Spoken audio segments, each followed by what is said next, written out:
राम राम सभी को। My self नवीन कुमार और एक ऐसी कंपनी की हम लोग चर्चा करने वाले हैं जो कि 2007 में शुरुआत होती है और उसके बाद में वो एग्रो कमोडिटीज प्रोडक्ट के अंदर में सेल करने का काम करती है। फिर टेक्सटाइल बिजनेस, कपड़ों वाला, फिर ये टीएमटी सरिये कंस्ट्रक्शन वाले कंस्ट्रक्शन माल ईंट भट्टे बेचना शुरू करती है और फिर एनर्जी बिजनेस के अंदर में आने जाती है। और लास्ट फिर होता क्या है कि वो कंपनी दूसरी कंपनियों को एक्वायर करती है और उसके साथ में उसका बिजनेस है जो वो रुक जाता है और उसके कुछ सालों तक वो उसका बिजनेस में कोई यूजुअली सेल नहीं होती है। खर्चा चलता रहता है क्योंकि एक्सचेंज पे वो लिस्टेड है तो वहाँ पे खर्चा तो उस कंपनी में चलता रहता है, बट वो कुछ खास कमाई करती नहीं है। फिर होता है 2021 के अंदर में, 2021 में उसको कोई एक इंसान है वो उस कंपनी को पूरी कोई खरीद लेता है। वहां पर वो इंसान भी बड़ा स्मार्ट है। वो स्मार्ट किस तरीके से वो भी चर्चा करेंगे। वो उसको खरीद लेता है, फिर वो स्टॉक मार्केट से पैसा उठाता है, उस कंपनी के थ्रू नए पैसे उठाता है और बाद के अंदर में फिर उस पैसे को वो यूज करता है वाइन के बिजनेस के अंदर में एंटर करने के लिए। अब यहाँ पे फ्यूचर में किस कंपनी किस तरीके से मोड़ ले सकते हैं फ्यूचर में, और आज के डेटा को देखते हुए या फिर ये पूरा अब तक जो सीनेरियो चला है इसको देखते हुए कंपनी किस डायरेक्शन में जा रही है, उसकी हम लोग इस वीडियो के थ्रू चर्चा करने वाले हैं। अब यहाँ पे कंपनी का नाम आप लोगों ने गेस कर लिया, तो इंटीग्रा एसेंशिया इस कंपनी का नाम है और इस कंपनी की हम चर्चा कर रहे हैं क्योंकि ये कंपनी राइट इश्यू भी ला रही है। कोई भी कंपनी जब कोई भी कॉर्पोरेट एक्शन लेती है तो उसके पीछे कोई ना कोई रीजन होता है। ऐसे तो कॉर्पोरेट एक्शन लेगी नहीं। कॉर्पोरेट एक्शन का मतलब कोई भी एक्शन, किसी भी टाइप का कंपनी डिसीजन लेती है कि और पैसे उठाने हैं, लोगों को पैसे देने हैं, कोई भी डिसीजन, तो वो कंपनी को किस तरीके से प्रॉफिट करेगा या फिर नहीं करने वाला, या फिर प्रमोटर्स का कोई खेल है या फिर कोई और खेल है, उस खेल को समझने की हम कोशिश करते हैं कंपनी का एनालिसिस करके। अब यहाँ पे कंपनी क्या कर रही है, इंटीग्रा एसेंशिया, इसका आज के दिन जो प्राइस चला 3 रुपए 40 पैसे के आसपास चल रहा है। पूरी कंपनी का जो साइज है वो 359 करोड़ का, 360 करोड़ की कंपनी है ये आज के दिन। अब इस चीज को किस तरीके से ये वेरीफाई करती है, यानी क्या यहाँ तक की वैल्यू की कंपनी है या नहीं है, उसकी हम चर्चा करेंगे। आज के दिन 106 करोड़ शेयर्स हैं इस कंपनी के, 106 करोड़ मार्केट में। अब हो रहा क्या, रिसेंट में हुआ कि ये कंपनी राइट इश्यू के थ्रू पैसे उठाना चाह रही है जो कि 50 करोड़ रुपए के लगभग उठा रही है, बट पूरे 50 करोड़ नहीं उठा रही, 50 करोड़ के लगभग उठा रही है, कुछ पैसे कम उठा रही है 50 करोड़ से। क्यों उठा रही है, इसके पीछे कंपनी ने रीजन बताया है कि अगर 50 करोड़ से ज्यादा पैसे उठाएगी तो सेबी की गाइडलाइन में आएगी कि वो सेबी से उसको अप्रूवल लेना पड़ेगा, और सेबी से जब कंपनी अप्रूवल लेगी तो स्क्रूटनी कौन करेगा, सेबी करेगा। और सेबी थोड़ी सी खतरनाक स्क्रूटनी करता है कंपनियों की, तो ज्यादा ही टाइट कर देता है और कुछ रूल्स एंड रेगुलेशंस में भी बन जाती है कंपनी। तो 50 करोड़ से अगर कम पैसा कोई कंपनी उठा रही है राइट इशू तो उसको एक्सचेंज का ही अप्रूवल लेने की जरूरत है। बीएससी एक्सचेंज से ले लो, एनएससी के एक्सचेंज से ले लो, एक्सचेंजेस अप्रूवल दे देते हैं, उसके बाद में आप पैसा उठाने के लिए चलते हो। तो यही तरीके से कंपनी पिछले 3 साल के अंदर में 3 बार राइट इश्यू से पैसा उठा चुकी है, मार्केट से कंपनी लोगों से पैसा उठा चुकी है। एक बार ही बहुत होता है, 2 बार भी नहीं, तीसरी बार उठा रही है। अब 2022 के अंदर में अगर कंपनी का हम डेटा का रिकॉर्ड देखते हैं तो कंपनी मई 2022 में इन्होंने उठाए थे हर 13 शेयर के ऊपर में 33 शेयर जारी किए थे 1 रुपए के भाव पे। बाद में हर 200 शेयर के ऊपर में 37 शेयर जारी किए थे कंपनी ने 7 रुपए के भाव पे, और अब वापस से 119 रुपए के ऊपर में 20 शेयर जारी कर रही है कंपनी 3 रुपए के भाव पे, क्योंकि अभी 31 मई 2024 के ऊपर में है। तो लेटेस्ट जो राइट इश्यू का डेटा है वो इस प्रकार है कि 11 जून से 25 जून के बीच में कंपनी का राइट इश्यू खुला रहेगा, जिसमें आपको पेमेंट करना है जो कंपनी एक्स्ट्रा शेयर्स दे रही है उसका। और राइट इश्यू क्या होता है, किस तरीके से काम करता है, उसके लिए मैंने अलग से एक वीडियो बनाया हुआ है, डिस्क्रिप्शन में लिंक है वीडियोस का, डू चेक देम आउट। और हमको किस तरीके से राइट इश्यू से फायदा हो सकता है उसका भी हमने उसमें चर्चा किया हुआ है। यहाँ पे आज के दिन जो कंपनी पैसा उठा रही है 3 रुपए 25 पैसे इन्होंने अपने रेट सेट किया है, एंड 5 जुलाई को जो एक्स्ट्रा शेयर्स कंपनी देने वाली है वो लिस्ट हो जाएंगे स्टॉक मार्केट के अंदर में, राइट। अब कंपनी ये पैसे क्यों उठा रही है उसके पीछे कंपनी ने सिंपल रीजन बताया, वर्किंग कैपिटल रिक्वायरमेंट, मतलब कंपनी का जो बिजनेस चल रहा है उसमें खर्चे ज्यादा हैं, कंपनी के पास में एसेट्स कम है, तो खर्चों को मेंटेन करने के लिए हमें पैसों की जरूरत है, ऐसा कंपनी बोल रही है। अब कंपनी ने पिछले 2 बार से पैसे उठाए हैं, तो उस इंसान ने क्यों खरीदा उसकी हम चर्चा करते हैं, ताकि हम जब कंपनी को पूरा अच्छे से समझ पाएंगे तभी तो हमें समझ में आएगी कि चीज चल क्या रही है। तो हमें स्टोरी में चलना पड़ेगा, थोड़ा सा पीछे की साइड में। अब होता क्या है, थोड़ा सा बैक अगर चलते हैं हम लोग, तो कंपनी 2007 में शुरुआत होती है जिसमें 5 स्टार मर्केंटाइल प्राइवेट लिमिटेड के नाम से शुरू होती है। फिर ये कंपनी दूसरी कंपनियों के साथ में जुड़ जाती है, जिसका the Integra dividend and the Morarji holding private limited, इस कंपनी के साथ में जुड़ जाती है 2012 के अंदर में। और ये जब कंपनी स्टार्ट होती है तब अलग अलग बिजनेस स्टार्ट करती है, जिसके अंदर में यूजुअली कौन सा एग्रो कमोडिटी का बिजनेस, जैसे दाल चावल वगैरह जो किराने वाला सामान है वो बेचने का काम करना शुरू करती है। साथ में ही कंपनी काम शुरू करती है ये ईंट भट्टों बेचने का काम शुरू करती है, कंस्ट्रक्शन वाला, और साथ में एनर्जी के अंदर में जैसे ये सोलर प्लेट्स वगैरह बेचने का काम करती है, और कपड़े बेचने का भी काम करती है। दो ये पांचों ही बिजनेस अलग अलग हैं, ठीक है। कोई भी ऐसी कंपनी पांचों बिजनेस में एक साथ, इतनी छोटी कंपनी पांचों बिजनेस में नहीं घुसेगी, क्योंकि उसको समझ में नहीं आएगा कौन सा करना है, कहाँ क्या करना है। कोई एक कंपनी पहले एक कंपनी बिजनेस को फोकस करती है, इन्होंने 5 बिजनेस में फोकस कर रखा था। नाउ होता क्या है, उसके बाद में 2012 बाद में ये जो एक्वायर हो जाते हैं, उसके बाद में कंपनी इन चीजों के ऊपर, मैन्युफैक्चरिंग के ऊपर में भी और ट्रेडिंग के ऊपर में, दोनों चीजों में ध्यान रखती है। मतलब कंपनी बनाती भी है और बाद में आगे बेचती भी है फाइनल कस्टमर को, राइट। फिर 2021 में फिर क्या होता है, 2012 के बाद में यूजुअली अगर आप कंपनी का डेटा देखेंगे, यहाँ पर सेल देखेंगे, तो 2012-13 के बाद में इनकी कोई सेल नहीं हो रही है, और 2013 में भी इन्होंने कुछ खास सेल नहीं किया, कंपनी बंद होने के कगार पे आ गई थी, क्योंकि बहुत बड़ा नुकसान कंपनी ने यहाँ पे खाया था, कुछ कमाई नहीं करी। उसके बाद 2014, 15, 16, 17, 18, 19, 20 तो कंपनी एकदम बिल्कुल खत्म सी हो जाती है। क्यों? अगर यहाँ पर आप कंपनी का डेटा देखते हैं बैलेंस शीट के अंदर में, तो कंपनी बिल्कुल खत्म सी हो गई है। अगर आप लोग यहां पे देखेंगे टोटल लाइबिलिटीज दैट्स 0, कंपनी पूरी खत्म हो गई है। तो अब इस कंपनी को, बिल्कुल खत्म कंपनी को, एक इंसान है दूसरा जिसका नाम है विशेष गुप्ता, जैसा कंपनी के अंदर में यहाँ पे बताया हुआ है, ये 2021 में अंदर में एक्वायर कर लेते हैं इस कंपनी को। इनके पीछे भी बड़ा दिमाग वाला खेल खेलते हैं, क्योंकि कंपनी अब करोड़ों के भाव मिल रही है, पूरा खर्चा खत्म हो चुका है कंपनी, बस पैसा अब ये बिल्कुल रिकंस्ट्रक्शन पे चल रही है। तो ऐसे में करोड़ों के भाव में कंपनी खरीद लेते हैं।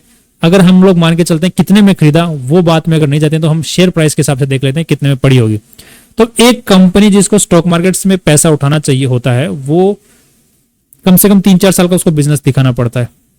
फिर उस बिजनेस को स्टॉक मार्केट में लिस्ट करवाने के लिए कम से कम 1 से 1.5 करोड़ रुपए खर्च करने पड़ते हैं, चाहे वो कितनी भी छोटी कंपनी हो, उतने खर्चा उसका हो जाता है। उसके बाद फिर उसको मेंटेन रखने के लिए हर साल एक्सचेंजेस को पैसे देने पड़ते हैं, रजिस्ट्रार को पैसे देने पड़ते हैं। बट इस कंपनी ऑलरेडी लिस्टेड है, इसका मतलब ये सारी की सारी मगजमारी बच गई। तो इस विशेष गुप्ता जी ने यहाँ पे 2021 में बड़ा स्मार्ट दिमाग लगाया। I love this man. 25 पैसे से लेके 50 पैसे के बीच में इसने ये कंपनी खरीद ली, राइट। ये कंपनी इसने खरीदने के बाद में, तो हम लोग यहां से अंदाजा लगा लेते हैं कंपनी इसने 25 से 50 लाख रुपए खर्च किए होंगे, ठीक है। अब बाद में कंपनी तो इसको हो गई, अब ये क्या करे, अब करना क्या है, 2021 में खरीद ली, तो अब इसके ऊपर में जो लोन वगैरह है, बकाया है, उसको चुकाना पड़ेगा। इसको चुकाने के लिए इसने दिमाग क्या लगाया, इसने सोचा कि स्टॉक मार्केट से ही पैसा उठाते हैं ना भाई, राइट, क्योंकि स्टॉक मार्केट में लिस्टेड है और stock market listed company stock market से और पैसा उठा सकती है। तो उसके लिए क्या करना पड़ेगा, उसके लिए जो लोग हमारी कंपनी को वापस और पैसा दें, उसके लिए क्या करना पड़ेगा, सेल दिखानी पड़ेगी। तो इन्होंने क्या किया, 2022 में क्या किया, सेल दिखाई। पहले कोई सेल नहीं थी, इन्होंने एक सपना बेचा कि हम लोग वापस बिजनेस में आ गए हैं। 69 करोड़ की पहले साल में सेल हो गई है। खर्चा कुछ ज्यादा हो गया क्योंकि हम नए नए आए हैं इसलिए, और मोस्ट ऑफ द जो सेल हो रही है वो एग्रो कमोडिटी से हो रही है, राइट। 2022 में इन्होंने सपना बेचा, सपना बेचते 2022 में, क्योंकि 2021 से 22 की सेल 2022 में दिखाई जाती है। अब 2022 से 2023 के बीच में ये लोग सपना बेच के पैसे उठाते हैं 2 बार, ये 2 बार ये पैसे उठाते हैं 2022 में। यहां से लगभग 100 करोड़ रुपए उठा लेते हैं। 100 करोड़ रुपए उठाने के बाद में ये लोग क्या करते हैं, अब इन्होंने पहले भी सेल दिखाई थी, तो नई सेल दिखाना भी कोई बड़ी बात नहीं है, दिखा दी, राइट। अब जो मोस्ट ऑफ द जो सेल दिखाई, अगर उसकी हम लोग चर्चा करते हैं, तो वो दिखाई गई है एग्रीकल्चरल कमोडिटीज के अंदर में। अगर आप यहाँ पे ध्यान देखते हैं तो एग्रो प्रोडक्ट्स में तो इन्होंने 183 करोड़, जो कि दिसंबर 2021 2023 मतलब 9 महीने का जो डेटा है उसमें 183 करोड़ रुपीज इसी से बेचा है। बाकी जो बिजनेस इनका वाइनरी वाला बिजनेस, क्लोथिंग वाला बिजनेस, ईंट भट्टे बेचने वाला बिजनेस, सोलर प्लेट्स वगैरह जनरेटर बेचने वाला बिजनेस, उससे बिल्कुल भी रेवेन्यू यहाँ पर नहीं आया है। क्यों नहीं आया है, बिकॉज कंपनी जब कोई भी सेल करती है तो उसको जीएसटी देनी पड़ती है, और एग्री कमोडिटी जो प्रोडक्ट्स हैं उनके अंदर में जीएसटी कितना है बहुत कम। तो जीएसटी देना बहुत कम है, जिसकी वजह से सेल दिखाना आसान है। सेल दिखाना आसान है तो सपना बेचना भी आसान है। तो सरकार को कम से कम पैसा देना पड़ेगा, ऑफ कोर्स कम से कम ही देना पड़ेगा। तो लोगों को और सपना बेचा गया, सेल और ज्यादा से ज्यादा दिखाई गई। अब यहाँ पे मेरे पास में वो डेटा नहीं है कि इन्होंने सेल किस तरीके से दिखाई, राइट, क्योंकि अगर गोल गोल घुमाया है प्रोडक्ट को, फेक रिसिप्ट बांटी है, उसके लिए तो जीएसटी का अप्रोच चाहिए, वो मेरे पास नहीं है जीएसटी पोर्टल का। बट सीबी के पास में सब कुछ होता है, वो कर सकते हैं सारा काम।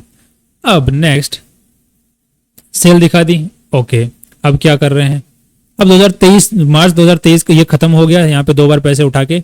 अब इन्होंने इस पैसे का किया क्या, इस पैसे से इन्होंने वाइनरी खरीदी, एक वाइन कंपनी जो कि ठीक है वो बिल्कुल कंगाल हो गई थी, उसको इन्होंने खरीद लिया। कहाँ खरीदा, कितने में, 40 करोड़ रुपए में।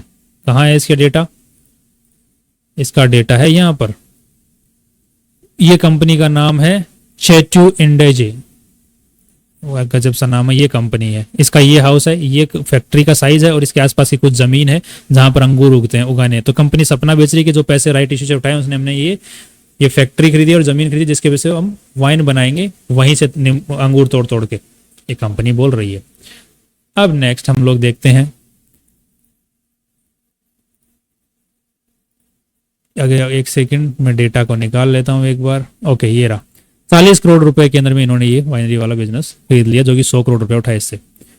बाकी पैसे कहाँ बचे पड़े हुए हैं, तो अब यहाँ पर अगर हम लोग कंपनी का डेटा देखते हैं बैलेंस शीट के अंदर में, तो ये पैसे इन्होंने जुड़ाए, 100 करोड़ रुपए जुगाड़े हैं, राइट। 2022 में उठाए तो 2023 में दिखाने पड़ेगा, 40 करोड़ रुपए ऐसे निकल गए, 70 करोड़ रुपए प्लस हो गए, तो 30 करोड़ रुपए ऊपर से और ये 30 करोड़ रुपए यहाँ पड़े हैं, तो पूरे 100 करोड़ रुपए पड़े हैं यहाँ पे, साफ साफ पड़े, कोई दिक्कत नहीं है। अब नेक्स्ट देखते हैं ये पैसे लगे कहाँ हैं, तो ये पैसे लगे हुए हैं, वाइन वाला बिजनेस खरीद लिया, साथ में ही कंपनी ने इन्वेस्टमेंट कर दिया, 20 करोड़ रुपए का एक्स्ट्रा इन्वेस्टमेंट किया, और साथ में ही कंपनी ने अदर एसेट्स में, अगर आप लोग देखोगे तो यहाँ पे ट्रेड रिसीवेबल्स में पैसा पड़ा होता, मतलब कंपनी ने जितना माल बेचा है उसमें नेट प्रॉफिट जितना निकाला है उससे ज्यादा तो कंपनी के ट्रेड रिसीवेबल्स रह रहे हैं यहाँ पे, 8 करोड़ का, फिर यहाँ पे 10 करोड़ का, अभी 39 करोड़ का इस साल हो चुका है। उससे पहले शॉर्ट टर्म लोन कंपनी ने दिया है, इसका मतलब कंपनी ने बाहर किसी को लोन दिया है, पैसा किसी और को उधारी पे दिया है। क्यों दिया है, गॉड नोस क्यों दिया है। सो कंपनी ने पैसा उठाया, वाइनरी खरीदी, और साथ में जो पैसा पीछे बचा उस पैसे को कहां दिया, बाहर किसी और को लोन पे दे दिया, ठीक है। अब नेक्स्ट कंपनी ने और सेल दिखाई अगले साल 2023 के अंदर में, 2024 के अंदर में और सेल दिखाई, और वो सेल मोस्ट ऑफ जितना प्रॉफिट कितना कमाया, 15 करोड़। जो माल बिका उसका पैसा ही नहीं आया, 29 करोड़ का मतलब पैसा ही नहीं आया, ट्रेड रिसीवेबल्स बढ़ गया। अगेन यहाँ पर झोल दिख रहा है क्लियर कट। अब ये फिर से सेल दिखा दी, सेल के दिखाने के बाद में ये राइट इश्यू कंपनी लेके आई है, जो रिसेंट वाला लेके आई है। अब पूरा ओवरऑल सिनेरियो इतना तो बन गया। अब मेरा दिमाग ये बन रहा है कि अगर ये कंपनी वाइनरी बिजनेस के अंदर में घुसना चाहती है, राइट, एग्रो कमोडिटी के थ्रू तो इन्होंने सेल बच्ची खासी दिखा दी जीएसटी से बच बुचा के, राइट, अब वाइनरी बिजनेस में शिफ्ट करना चाहती है, वही सपना इसका फ्यूचर का है। तो ऑलरेडी जो कंपनी वाइन बेच रही थी वो कंपनी फेल क्यों हुई, पहली चीज तो। दूसरी चीज, अब ये वाइन बिजनेस के अंदर में अभी नई नई घुस रही है, तो इनको पता नहीं है कि वाइन का बिजनेस किस तरीके से काम करता है, तो इनको 3-4 साल तो इनको लगने वाले हैं आराम से इस बिजनेस को प्रॉफिटेबल बनाने के लिए, या फिर कम से कम सेल ही स्टार्ट करने के लिए कुछ अमाउंट तक, कुछ हद तक, राइट। तो अभी 3-4 साल तक तो भूल जाओ। प्रॉफिट से दिखाने की कोशिश करेंगे तो वहां पर या तो ट्रेड रिसीवेबल्स गड़बड़ाएंगे या फिर कैश फ्लो गड़बड़ाएगा, जैसे यहाँ पे कैश फ्लो गड़बड़ाया हुआ है, कुछ ना कुछ गड़बड़ाएगा। अब नेक्स्ट देखते हैं। तो अब मोस्ट ऑफ द पूरा सीनेरियो आपके सामने डाल दिया मैंने, क्या चीज। अब जो 2-3 पॉइंट्स और है नेगेटिव वो इस कंपनी के बता देता हूं।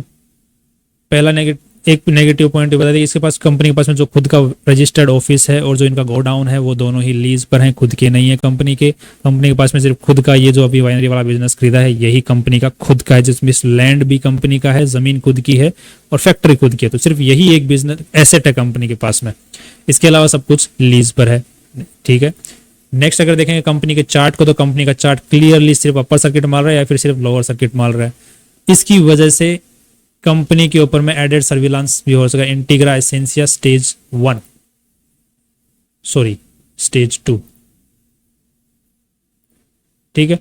इंटीग्रा एसेंशिया लिमिटेड स्टेज 2 के ऊपर में ऑलरेडी चल रहा है। क्यों चल रहा है, बिकॉज ये स्टेज में क्यों घुसता है, क्योंकि जब कंपनी के अंदर में एक्सचेंज को गड़बड़ी होते हुए नजर आती है तो वो इस तरीके से सर्विलांस बढ़ा देती है। तो अगर ये फिर भी गड़बड़ी नहीं रुकती है होना, तो वो कंपनी के स्टॉक के अंदर में ट्रेडिंग ही रोक देता है एक्सचेंज। एक तो ऑलरेडी इसमें चल रहा है। सेकंड, अगर वाइनरी वाला बिजनेस चलने ही वाला था तो कंपनी का जो प्रमोटर जिन्होंने इस कंपनी को शुरुआत में खरीदा था उसने अपना स्टेक बेचा ही क्यों। अगर आप यहाँ पे देख रहे हैं मार्च 2021 में इन्होंने खरीदा था, मतलब ये जून से पहले इन्होंने खरीदा था कंपनी को। किससे खरीदा था, इससे, राइट, विशेष गुप्ता ने। बाद में इन्होंने जून 2022 में बेचा क्यों, और ध्यान से देखना, जून 2022 में इन्होंने जो शेयर्स बेचे हैं जिस भाव के ऊपर, वो है 1 रुपए से 1 रुपए 25 पैसे के बीच में। ये डेटा रहा। यहां पर आपका देखोगे तो 2021 में 1 रुपए से 1 रुपए 25 पैसे के बीच में इन्होंने अपने शेयर्स बेचे हैं, यहां पर इस रेंज के अंदर में, राइट।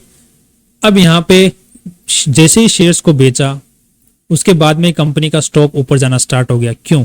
ऐसा बहुत सारी कंपनियों पुराने जमाने में देखा गया है कि एक बंदा कभी भी कंपनी के स्टॉक को मैनिपुलेट नहीं कर सकता है, उसको एक पूरा कार्टेल बनाना पड़ता है, उसको कार्टेल में सभी को मिल बांट के खाना पड़ता है, जिसकी वजह से यहाँ पर इस कंपनी में अगर हम उस सिनेरियो को अगर इमेजिन करते हैं, उस चीज को अगर इमेजिन करते हैं, तो यहाँ पर जून 2022 में कंपनी इसने अपना अच्छा खासा स्टेक बेचने के बाद में कार्टेल बनता है और बाद में इसका कंपनी का स्टॉक ऊपर की तरफ में जाना स्टार्ट करता है। उसके बाद में भी ये लोग शेयर्स को बेचते नहीं है, they hold on to the stock, because company के जो आगे के फ्यूचर प्लान्स है वो क्या है, लोगों से पैसा उठाएंगे। तो हो सकता है कि कंपनी का स्टॉक और ऊपर जाए, पैसा आएगा तो लोगों का भरोसा आएगा तो कंपनी के जो स्टॉक्स होते हैं उनको डंप करना भी आसान होता है और ऊपर ले जाके। और हो सकता है अगर कंपनी का, ये तो हम लोग बात करेंगे कि पंप एंड डंप स्कीम तो नहीं चल रही है, राइट। तो ये पूरा सिनेरियो तो वैसा ही बन रहा है। आई एम नॉट सेइंग कि हो रहा है, I am just saying scenario वैसा बन रहा है। दूसरी चीज, अगर प्रमोटर को वाइनरी बिजनेस में इतना ही फायदा अगर दिख रहा था तो वो खुद का स्टेक क्यों बेचा? उसे क्यों बेचेगा कोई यार, राइट। सीधी सी बात है। और तीसरी चीज, कोई बिजनेस अगर अभी भी वाइनरी बिजनेस में शिफ्ट होना चाहते हो तो सारे बिजनेस बंद करो, खत्म करो। एग्रो कमोडिटी कौन सा बिजनेस है ये? सबसे कम मार्जिन वाला, और जिसमें हम सबसे कम मार्जिन क्यों बोल रहा हूं मैं, क्योंकि यहाँ पे आप सेल देखो एक बार, 277 करोड़ में 272 करोड़ के तो एक्सपेंस हो जा रहा है, सिर्फ 5 करोड़ रुपए कम भेज रहे हैं यहाँ पे, जिसके अंदर में जीएसटी अगर आप पे करोगे, इनकम टैक्स अगर पे कर दोगे तो बाद में तो कुछ भी नहीं बचेगा। यहाँ पे अदर इनकम दिखा के तो कंपनी की सेल दिखाई जा रही है। कौन सी अदर इनकम? तो ये पूरा सिनेरियो है कि जिसकी वजह से मुझे पूरा का पूरा जो खेल है, पूरा खेल ही मुझे मैनिपुलेटेड लग रहा है।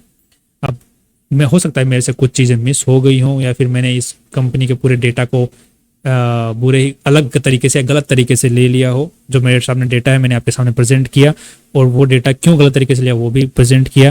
ये कोई रिकमेंडेशन नहीं है, ना लेने के लिए भी नहीं है और लेने के लिए भी नहीं, कोई भी तरीके की रिकमेंडेशन नहीं है। आप अपने हिसाब से रिसर्च करें और उसके हिसाब से ये फ्यूचर में आपके हिसाब से डिसीजन लें। आपको लगता है राइनरी बिजनेस में ये बहुत अच्छा करेगी फ्यूचर में, आपकी मर्जी, जो मर्जी करो। आपको लगता है नहीं करेगी तो भी जो कर रहे हो वो करो। अगर कल फिर मिलते हैं एक नई कंपनी के रिसर्च के साथ में, सी यू टुमारो। अब हाँ सॉरी, राइट इश्यू के अंदर में हमें अप्लाई करना चाहिए कि नहीं करना चाहिए, मैं अपनी बता सकता हूँ। मैं तो एक धेला नहीं दे रहा क्योंकि मुझे भरोसा ही नहीं हो रहा। मैं अपनी पर्सनल बता सकता हूँ, बाकी आप अपना डिसीजन अपने हिसाब से बनाएं भाई, क्योंकि मेरी एनालिसिस के हिसाब से मेरे को नहीं लग रहा धेला देना। आपके एनालिसिस के हिसाब से हो सकता है आपको धेला देने का मन करे, दे दो। Finally that's all from our side. कल फिर मिलते हैं नई वीडियो के साथ में। See you tomorrow.